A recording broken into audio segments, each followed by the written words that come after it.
Good morning, Chris. How are you doing today? Arrow, I'm great. Thanks so much for having me on. Well, dude, this story needs to continue growing because I've been with Edward Smart and he has kept his story going to help other lives and stuff like that. So I love the way that you are replenishing the soil. Oh, well, thank you. I know the Smart family has felt indebted since since the kidnapping occurred, but especially after her rescue, and knows that they can never truly pay it all back, but are trying to do their best. You know what's really interesting about this, Chris, is that I don't think I've ever met anybody who's been involved with it like you have. I mean, you literally have dug in deep, and now you're sharing that experience. Absolutely. Very, very fortunate. And initially, Elizabeth's cousin Sierra started an internship with my firm, and this was a couple of weeks before Elizabeth's abduction. So we volunteered to help, thinking this would be a few days, and they'd find her, and there'd be a party, and we'd go back to our day jobs. And instead, I took a 9.5-month sabbatical, and here we are talking about it 20 years later. So really had the opportunity, not just helping with the media, an incredible amount of media that covered this, but became a very close confidant of the family and a sounding board as it related to the investigation and all of their aspects. So I really lived this for 9.5 months, and it became a part of me and has been a life-changing experience. Writing the book, is it opening up your heart to free things? How is it that you started to plant these words onto a page? Because, I mean, a journey like this really is going to take a lot of weight off your heart, but at the same time, does it take that weight off?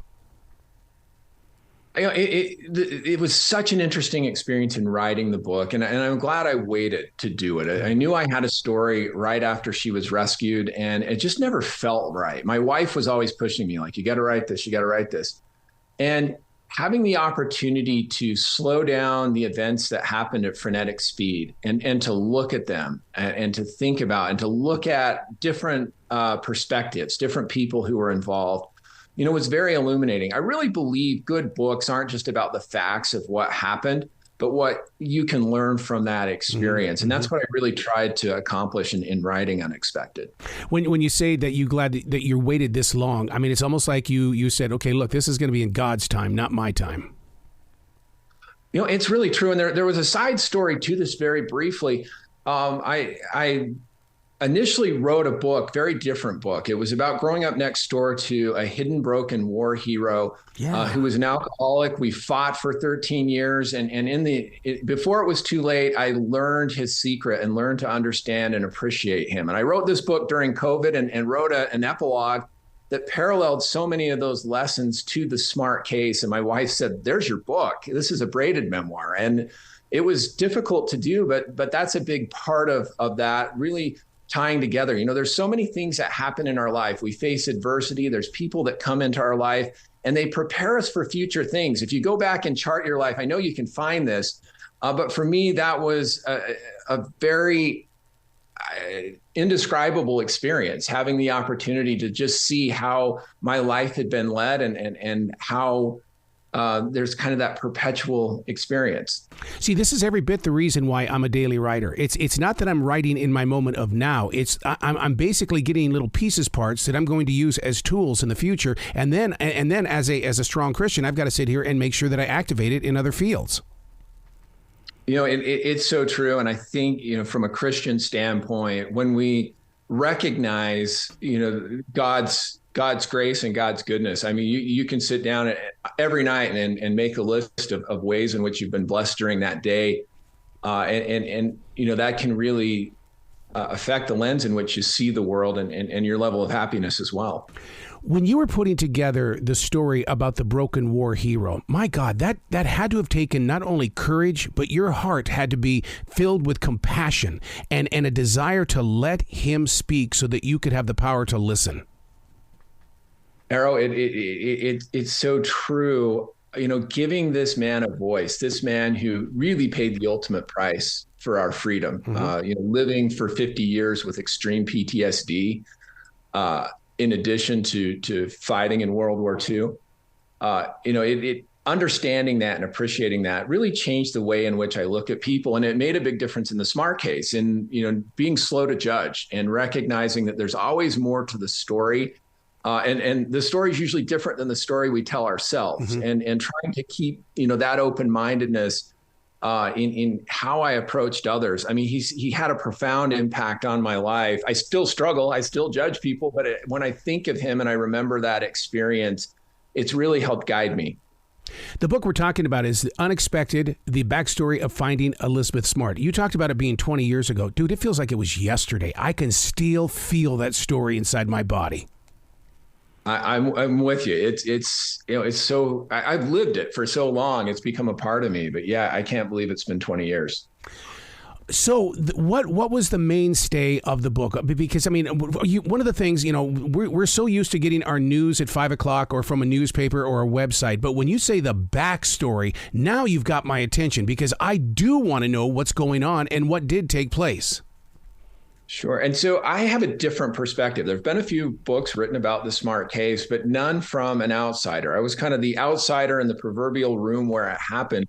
And so I'm able to look at it through the lens of the media, which I think is interesting because the media played such a big role in this with the investigation in the family. And in the investigation, the police, for whatever reason, in several instances, really manipulated the media and tried to influence the story. And the big part of the book is how the family overcame that and finally came out with the information that was essential to getting Elizabeth back. Oh, I can't imagine what kind of stories that you experienced in the way of, it's like things would happen and you couldn't even speak. You just used your eyes as the language maker. Yeah, I think in some cases that was really true. And also trusting your gut. I mean, I was 29 years old managing this international story. I'd had a little bit of experience, but nothing that prepared me for that and was, constantly, I'm very religious, constantly saying silent prayers, help me know what to do and feeling led as well. Yeah. 21 years old, Chris. Come on now. The background that you had in the world of religion had to have been a major chunk of that, because to find that kind of peace as you move forward through a storm like that, I mean, you were facing the fire. Absolutely. No, they're day in and day out and tried to, have to find some form of refuge and peace and some form of inspiration. And we go through trials in life. This one was massive. And in the same vein, trying to really help and serve somebody else through the process. But it was so ingrained in it that it was something that was just required so much strength and strength beyond my own to be able to work with them. And they were as well. Very, very faithful group of people, very great, faithful group of people from their congregation and neighborhood. What did you do when you faced those moments of doubt? Because, I mean, even though it's an emotion and it's a choice, but there's still those days of doubt that you have to sit there and go, God, we got to get past this.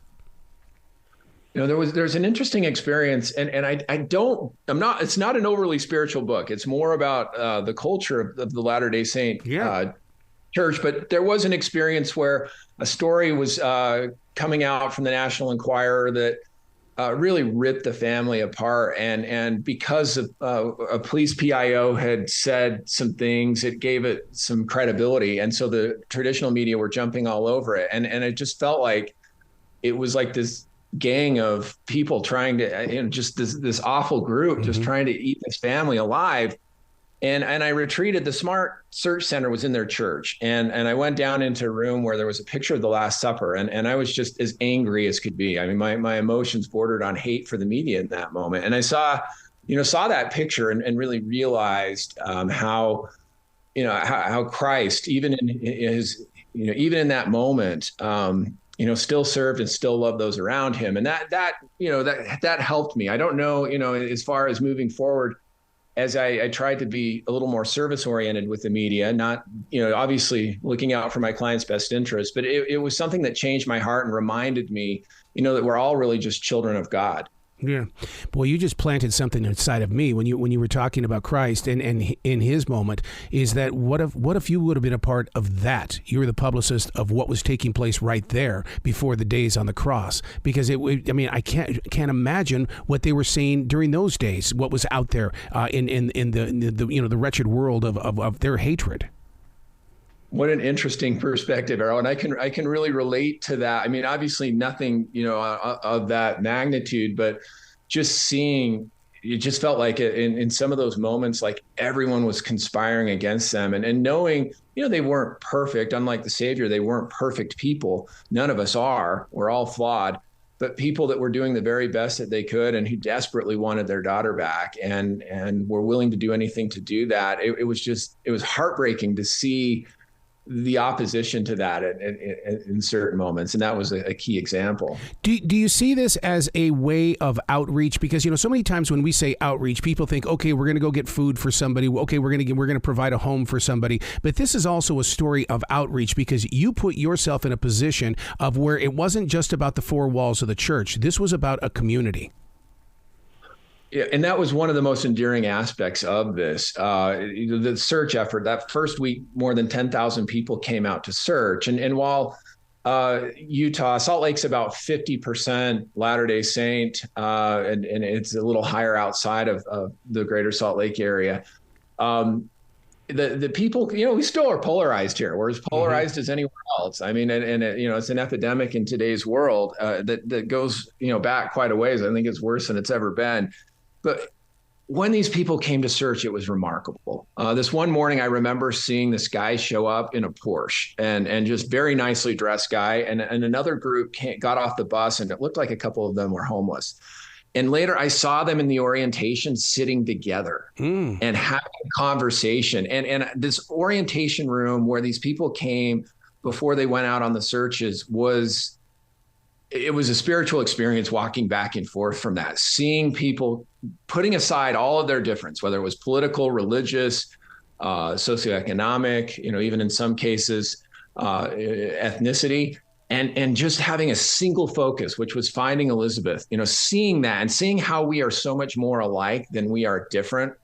And especially when we come together and serve, how we were able to put those aside. That was something that I think about often and often get choked up just thinking about. The day that news hit the world about locating her, when they were able to find her, were you in doubt? Were you going, no, there's no possible way? Or was it like, oh my God, this right here is a day of blessing?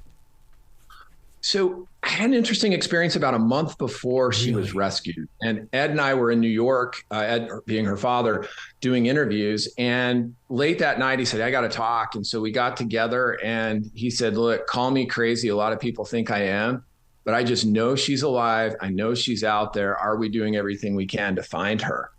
And sometimes you have to be very clinical in doing a job like this. And this is one of those moments where that guard was let down. And I was just hit really hard by, gosh, there's something to this. There's, this father's intuition. And it kind of, it really helped me to maybe revive at that point, kind of having that opportunity to feel like, hey, we really are fighting for something. I mean, it still was surreal when I found out that she was alive. And that's another crazy story. But he never lost hope. And I think sometimes sometimes we lose hope and those people around us kind of keep us going. And that was, in that case, that was something that really reaffirmed me. Growing up in the culture of American religion, you know what it was like 20 years ago compared to what's going on with these super churches today? I mean, it was a different world and it was a different sin where people are more forgiving today than what they were 20 years ago. No question. I mean, I think it's something that's constantly evolving.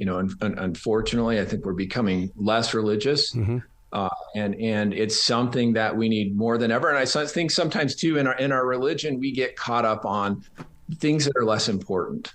We get caught up on these tenets, and I'm sure God looks down and shakes his head and like, come on, guys, let's just, if we're truly Christian, we're charitable and we love our neighbor, and we go back to the basics, and I think we've forgotten a lot of that. Are there tools for regular people to use these days in the way of their own personal searches? Because here in North Carolina, it's almost daily, Guy, that someone turns up missing.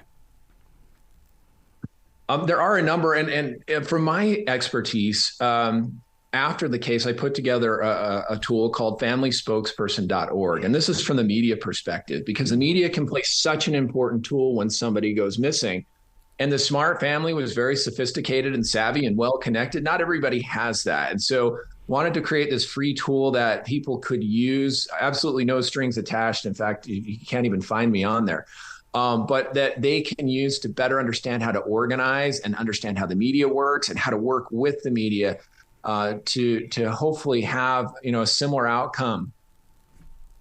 So every author that puts out a book or works on a book, studies the book, I mean, you learn something new from it. So as you were seeing your words pop back at you on that computer screen, what did you pick up on the journey back into it?